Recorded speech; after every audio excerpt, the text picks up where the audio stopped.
The Lord be with you. And with your A spirit. reading from the Holy Gospel according to Mark. Glory be to you, O Lord. At that time, Jesus went up on the mountain and called to them those whom he desired, and they came to him. And he appointed 12, whom he also named apostles, so that they might be with him, and he might send them out to preach and to have authority to cast out demons.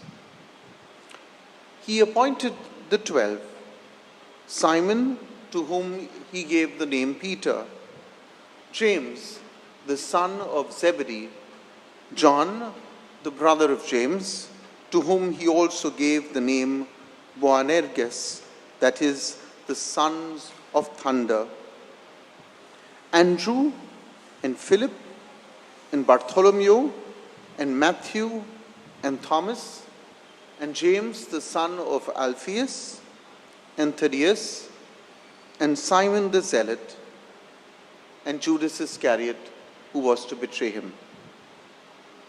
The Gospel of the Lord. Praise to you, Lord Jesus Christ.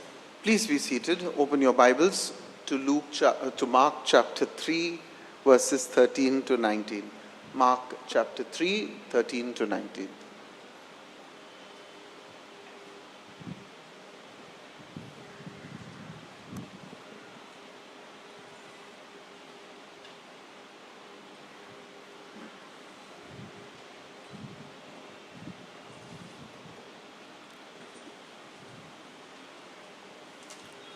So, my dear sisters and brothers, the reading of today focuses on the appointment of the 12.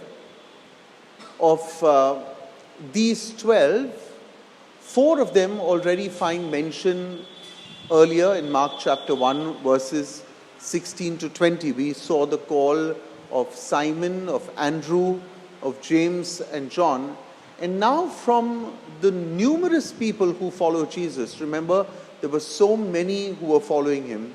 From the numerous people that follow Jesus, he calls those who, as scripture says, whom he desired, and they came to him. I want you to take a moment to think about that. There were many who followed Jesus, but there were few that Jesus desired to be with. And the first thought that crossed my mind whilst preparing this homily is, does the Lord desire me? It's a good thing that we need to ask ourselves. Does the Lord desire me? Does he want me? Does he want me to be with him, close to him? See, these are called to be with him, as we are told in scripture, to preach and to have authority to cast out demons. He understood very clearly why he called them, because he was giving to them great authority. Now please understand that by the virtue of our baptism, all of us are given great authority. We may not live it, that is the consequence we bear, but great authority, for those who love Spider-Man, that line is, with great power comes great responsibility. Yeah? The same with Jesus, with great power that he gives us at our baptism, because at our baptism we become prophet, priest and king. We share in the triple ministry of Christ, all of us, every single one of us. So we have to take the call of Jesus, because he desires us by virtue of our baptism that we should be with him. Now the appointment of the 12 is significant as much as it is symbolic. Why? Because the number 12, he picks 12 of them, also alludes to the 12 tribes of Israel. This is the new Israel that Jesus is appointing. Jesus is the new Moses, the new Adam. He is the new everything. And that is why we are no longer Old Testament people. The Old Testament is the foundation of our lives, but we are no longer Old Testament people. We are New Testament believers. And that's why Jesus says to us so beautifully, a new commandment I give to you. Love one another. Now, there is a clear preferential option that Jesus makes in choosing these 12. He makes a preferential option. Almost seems a bit unfair, no? Lord, why did you choose them? Why have you not chosen me? Now, remember that there were thousands of followers. But from the thousands of followers, he chose apostles or disciples, men that, as I said earlier, he desired to be with him. There is a clear distinction between being a follower and a disciple or an apostle of Jesus. I have given this example before, but I'll give it again. Our beloved father of the nation, Gandhiji, was most certainly a follower of the teachings of Jesus. We know that he speaks very beautifully of Jesus. We know how inspired he was by the Beatitudes. But he was at best a follower of Jesus. He was not a disciple. Why? A disciple is single-minded in his or her desire for the master.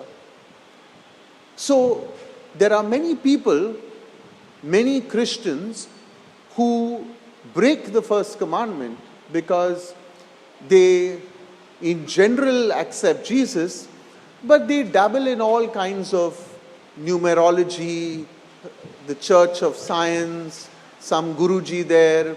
The other day I looked at, very often I'm checking out Instagram and Facebook, and I find so many Catholics, they will never put a line about Jesus Christ, but some other guru in this nation, Guru so-and-so said this, somebody else said this. You see, these may be baptized people, but they are very clearly not disciples of Jesus. Why? Because a disciple is single-minded. He has only one Lord, he has only one master.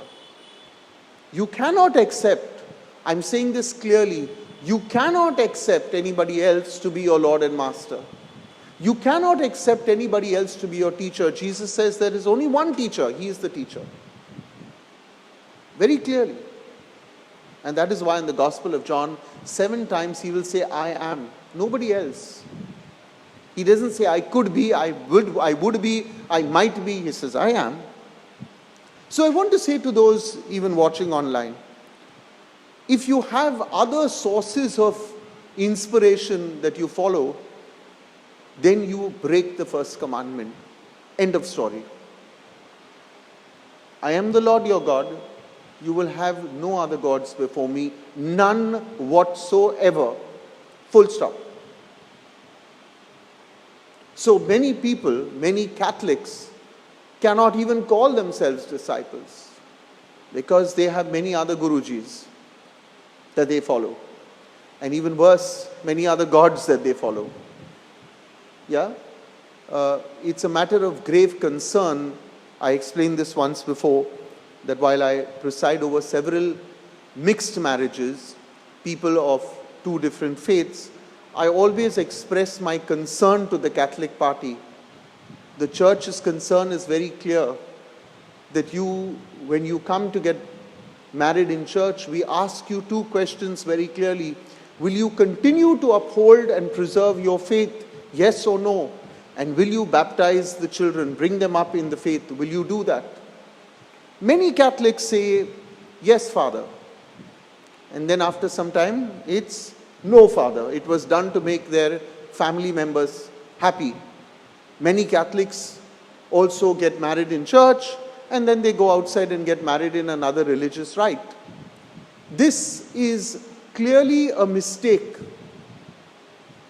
You cannot do this. You cannot. The Church is very, very clear on this. Because when you profess in front of another faith, in front of another God, whatever you may be, as many Catholics say, Father, we are only making our spouse happy. To make them happy, to make her parents, his parents happy. We went through those Sat Feras, we went through some Nikah ceremony, we went through. The Church is very clear.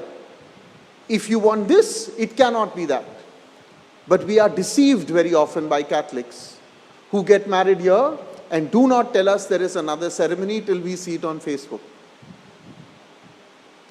I am the Lord your God. You can have no other gods before me. End of story. You choose to be a disciple or you choose not to be a disciple. When Jesus called the 12 to be his disciples, he clearly outlined also their pastoral ministry as he does for us. We all have a job. I told you, we are prophet, priest, and king. We have a job in the church. There is no jobless person in the church. Primarily, he wanted the 12, listen to this, to be with him. Those are the words of Scripture. He wanted them to be with him. What does that mean? The Lord is saying, can you sit with me? Stop dancing for me. Maybe that message is more for me, people like me who dance around. And he says, can you sit down? I desire your company. Their first duty as disciples was to be and then to do. You see, most disciples think that their calling is to do things for the Lord. You can't do unless you are with the Lord discerning his will. Very often in the day, I just stop and I ask him, what do you want me to do? Today I was very tired. I had a long day. And just before coming down, I sat there and I said, I'm tired, Lord. What do you want me to say also? In my exhaustion, I hope I don't say something wrong. What do you want me to say? I'm tired, I'm upset, I have feelings. I'm human also. I'm very exhausted. The great spiritual battle of being over doing is made clear by the choice that Jesus lays for his disciples. The other two pastoral ministries that Jesus gives them also was preaching. Your work and your worship is your worship, and that's the end of the story. You know, very often I feel, starting with myself, we have to stop being wishy-washy. I deep down feel the harder I am on myself and the harder I am with others, the more we will win souls for Christ. But very often we compromise, especially if they are friends, people we care for. Well, okay, let us give you a little 25% off today discount from Jesus Christ. There is no discount. There is none. There is no place for wishy-washy Catholics. And I know sometimes what I say may sound very hard, but that is the gospel. It is not my gospel. It is the gospel of Jesus Christ. The passage of today also goes on, as we heard, to name the 12 with an association, or in some case a change of name. Did you notice this? Some of them had an association, they are the brother of somebody, or there was a change of name. In the Bible, we'll see that there are several persons whose names were changed. You know some. The most famous was Abraham. His name was changed by God to Abraham. Then there was Jacob. Jacob's name was changed to what? Israel. Very good. All of you are well versed in your Bible. Saul's name was changed to Paul. Very nice. Yeah.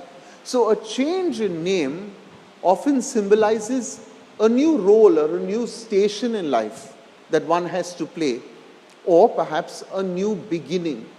Simon is called the rock. Petrus, Petra. It means the rock. That's what Simon means. Yeah? Symbolizing his role as the foundation of the church. I don't know whether you realize this, but even popes change their names, no? Yeah? The name of our pope actually is Bergoglio. His surname is Bergoglio.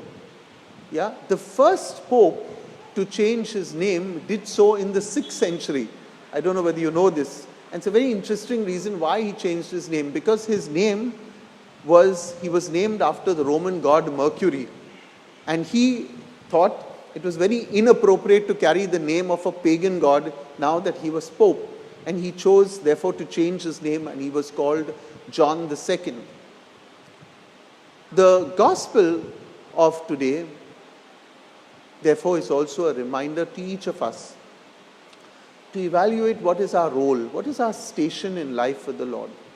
Not Malad station. Huh? What is our position with the Lord? What is our role? Have our lives been changed? Were we different today?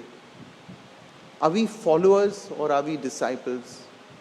Are we seated at his feet or are we running around perhaps even in His name, but are we running around? Spend a few moments, my dear brothers and sisters, right now, asking yourself this fundamental question: would Jesus choose me?